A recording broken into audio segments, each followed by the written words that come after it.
हिंसा की आग में जल रहे मणिपुर के हालात पटरी पर लाने की कोशिशें अब एक बार फिर तेज हुई हैं। हालांकि अभी भी इम्फाल में कर्फ्यू लगा हुआ है, वहीं मणिपुर के कई इलाकों में इंटरनेट बंद है,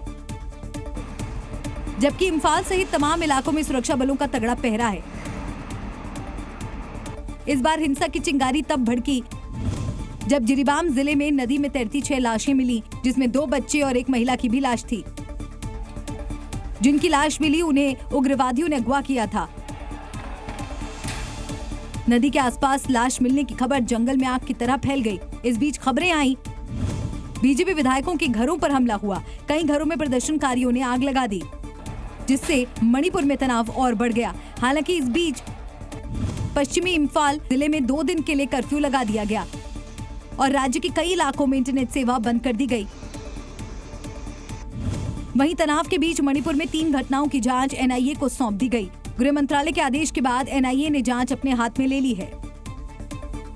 उधर राज्य के मौजूदा हालात पर लगातार बैठकों का दौर भी चल रहा है और हालात सामान्य करने की कोशिशों पर तेजी से काम किया जा रहा है। एक तरफ सरकार हालात सामान्य करने में जुटी है और मणिपुर को हिंसा से बचाने के लिए गृह मंत्री अमित शाह भी लगातार बैठकें कर रहे हैं, तो दूसरी तरफ इस मुद्दे पर अब सियासत भी खूब हो रही है। हालांकि सियासी आरोप प्रत्यारोप से इतर गृह मंत्री अमित शाह लगातार मणिपुर के हालात पर नजर बनाए हुए हैं। इसके लिए गृह मंत्री ने महाराष्ट्र में अपनी सभी रैलियां रद्द कर दी। वो लगातार अधिकारियों के साथ समीक्षा बैठक कर रहे हैं। तो दूसरी तरफ राज्य की वीरेंद्र सिंह सरकार भी सियासी हालात को संभालने में जुटी है, क्योंकि हिंसा के चलते मेघालय के मुख्यमंत्री और एनपीपी चीफ संगमा ने बीजेपी की वीरेंद्र सिंह सरकार से समर्थन वापस ले लिया था। वहीं दूसरी तरफ इस मुद्दे पर विपक्ष भी हमलावर नजर आ रहा है। 8 महीने के बच्चे को गोली मारकर फेंक दिया गया। क्या कर रही है मोदी सरकार? मणिपुर में वहां पर आदिवासियों को पिछले 1 साल से मारा जा रहा है। अमित शाह ने कहा था पार्लियामेंट में, मैं 15 दिन में मणिपुर को जा रहा हूं। हमारे देश के होम मिनिस्टर हैं, गृह मंत्री हैं, मगर एक मर्तबा भी अमित शाह पार्लियामेंट में बोलने के बाद मणिपुर को नहीं गए। मोदी जी अभी दुनिया की चक्कर लगा रहे हैं। कल तक तो महाराष्ट्र और झारखंड में रहे हैं, तो उनको कोई चिंता नहीं देश की। यानी हिंसा की आग में जल रहे मणिपुर पर विपक्ष सियासी चिंगारी सुलगा रहा है और सरकार पर मणिपुर की अनदेखी का आरोप लगा रहा है। बहरहाल आने वाले कुछ दिन मणिपुर के लिए बेहद अहम है। देखना होगा किस तरह सरकार इस राज्य में शांति व्यवस्था वापस कायम करेगी।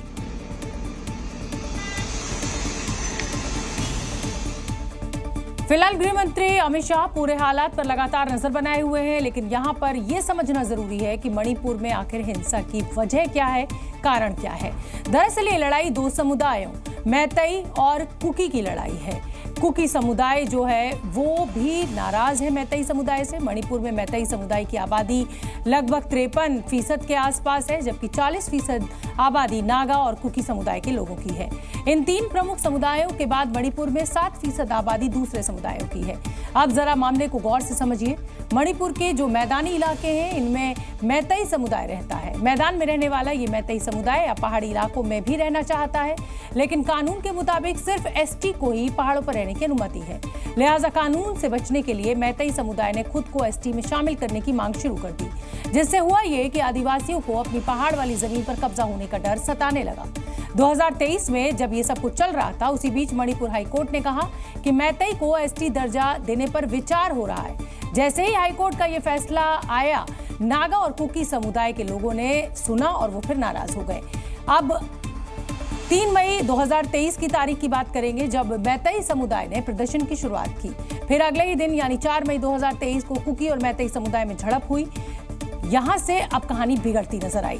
फिलहाल जो हालिया हिंसा हुई है, इसकी शुरुआत किडनैप किए गए 6 लोगों की लाश मिलने के बाद शुरू हुई, जिसे शांत करने के लिए दिल्ली से इम्फाल तक लगातार कोशिशें जारी हैं। अगली खबर का रुख करेंगे। सर्दियां बढ़ते ही सीमा पार से घुसपैठ की कोशिशें तेज हो गई हैं। खुफिया इनपुट मिला है कि 4 नए लॉन्च पैड से 120 प्रशिक्षित आतंकियों को जम्मू कश्मीर के रास्ते भारत भेजने की तैयारी है। इस इनपुट के बाद जम्मू कश्मीर में हाई अलर्ट जारी कर दिया गया। चप्पे चप्पे पर जवानों का पहरा बिठा दिया गया है। खुफिया इनपुट के आधार पर कार्रवाई की बात करें तो कुपवाड़ा, बारामूला और बांदीपुरा में लगातार तलाशी अभियान चल रहा है। इसके अलावा ग्राउंड वॉक के आधार पर त्राल और बारामूला से 32 आतंकियों और एक अंडरग्राउंड वॉकर को गिरफ्तार किया गया है, जबकि सुरक्षा बल लगातार सेंसिटिव इलाकों पर पहरा कर रहे हैं।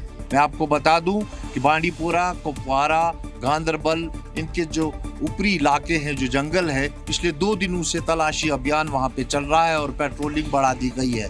वहीं पीर पंचाल से मिलते हुए शुपियन में करीबन 6 गाँव में पिछले 48 घंटों से जो है तलाशी अभियान चल रहा है। तलाशी अभियान के साथ सुरक्षा बलों ने सीमा पर भी चौकसी बढ़ा दी है। कई मोबाइल पोस्ट भी बनाए गए हैं।